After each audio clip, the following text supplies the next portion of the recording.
Right, thank you very much for staying with us right here on Diaspora Vibes. If in any case you're joining us right now, you can communicate with us on all our social media platforms. That's at TV47KE with the hashtag Diaspora Vibes. Let's now move on to the next segment, which is Diaspora Culture. In the wake of globalization, understanding the various cultures in the world is important for peaceful coexistence. On Diaspora Culture, we talk music, food, beliefs, and the basic life of a people. We will be giving you an inside eye on different cultural practices across the globe. Tonight, we highlight and appreciate the Ethiopian culture. Now, let's cross over to Habesha restaurant in Kilimani. Inji will be sampling Ethiopian cuisine and experiencing the culture firsthand. All right, Alan, we are at the Habesha restaurant in Kilimani. This is an Ethiopian restaurant made to understand Habesha stands for a specific culture in Ethiopia. You will remember that in 2017, the World Bank had estimated about 105 million people living in Ethiopia. That's the most populous country in Africa. And so we are here just to see how internationals are enjoying their cuisine here in Kenya, away from their country. We'll be ambushing a few gentlemen here who are enjoying their meal. I don't know what they're having, but they will be telling us that in a short while. Remember, Ethiopia is also famous for about 70% of the hills in Africa being found there. So it's quite an interesting culture. And today we'll be talking specifically about food. I know everyone loves food, so I'll be ambushing these gentlemen. I can see they're enjoying their meal. Hello, sir. Hello. Hello. So maybe you can tell us your name and what you're eating. Well, my name is Ahmed Kungirma. Actually, I'm also from Ethiopia. I'd been grown up with the traditional food in Ethiopia, so I'm really feeling like home away from home. So the food that's served here is typical and organic. So as you can see, we are really using the same plate. That shows really unity as well. So it has a meaning. Brothers coming together and having dinner, sharing in a plate, that's something also I grew up like as an extended family. Wow. So is the entire family here in Kenya, or is it just you? Are you here for business? Do you live in Kenya? My families are based in Addis, but I used to work here. And then here is my brother with me, visiting me, and another brother of mine also from far away. But it's a common practice for us really to come and visit. So expats and friends will always like to come to this place, because the food is really typically organic, and the varieties that we are enjoying here is real. So that's why I'm coming here. So it's really nice. Yeah, it is really nice. Frankly speaking, I mean, the taste that you get in Ethiopia is exactly the same as the food that you are eating here. So that's something special. So I cannot be really tricked by fake food like made of other grains, because the typical teff, the grain, is here. So that's healthy, organic, and that keeps me really run strong for long. Okay. Thank you. How about you? You seem to be really enjoying. Maybe you can tell us your name, tell us about how you're finding Kenya. Is our Kenyan food as good as Ethiopian food, or what do you I know. My name is Haimanot. I just came to visit my friends today. I work in South Sudan. Oh, wow. Juba, yeah. As my friend said, this is how we enjoy our local food.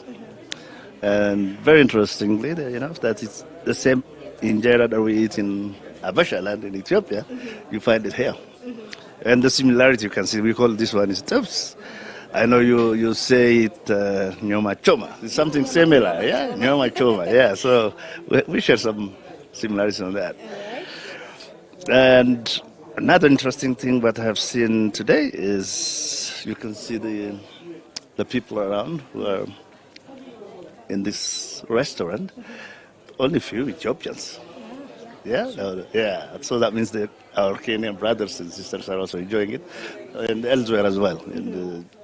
Now the Ethiopian restaurant becomes even more common. Wherever you go, so many places you find, injera somewhere. So I think it's good food in terms of, nutrition as well. They call it, gluten free, yeah. So anti-aging element. So we want to live long, then you have to start eating injera as well, yeah?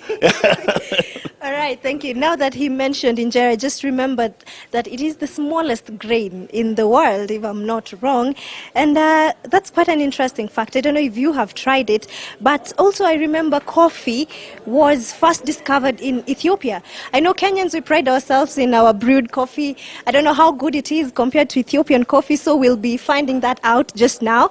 Hello, sir, maybe you can introduce yourself to us. Yes, okay. I'm Solomon from Ethiopia. I just arrived today. Wow. And Kenya I've been here a number of times.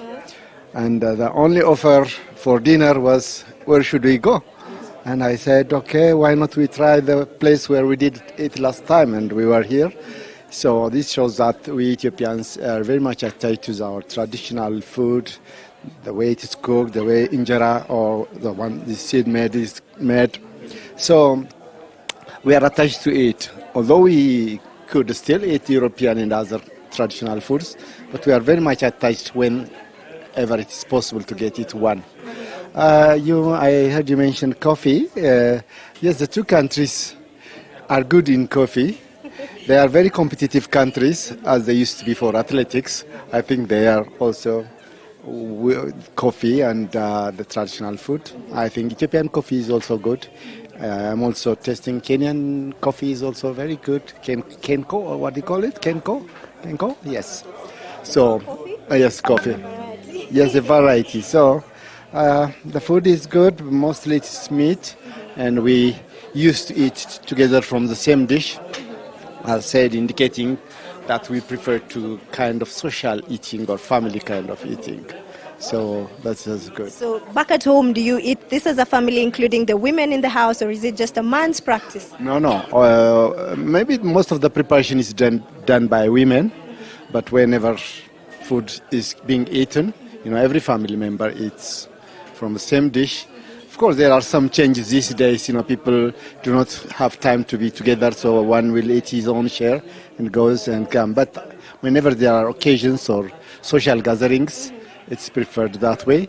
But there are some things changing in the society, so it is very obvious. All right. Thank you, gentlemen. I'll let you continue eating your food. In Kenya, I think we'd call this chapati. It looks somewhat like chapati. We feed each other. I mean, that's not a common practice here, but every time before I start my food, the first thing I need to do is I pick a roll of injera, put it in the sauce, and make sure it's to her size, and feed her. If you don't mind, I can feed you. Oh, wow. This is common, very common. Yeah. No, don't do say no.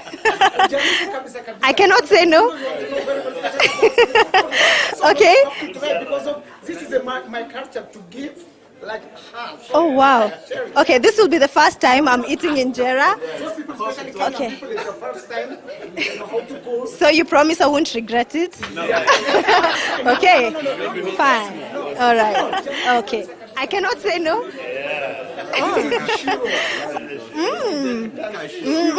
Well, thank you very much for that piece. Oh, wow. As you can see, Okay, she's this will be enjoying the first herself time I'm with eating Ethiopian injera. cuisine over there. Personally, I'm not sure if I can go for the Ethiopian food because the injera itself, I've tried it once, but that's not my cup of tea. But you can do that for yourself. Swing by Habesha and get yourselves that meal that Carrera and the crew was enjoying there. But at this point,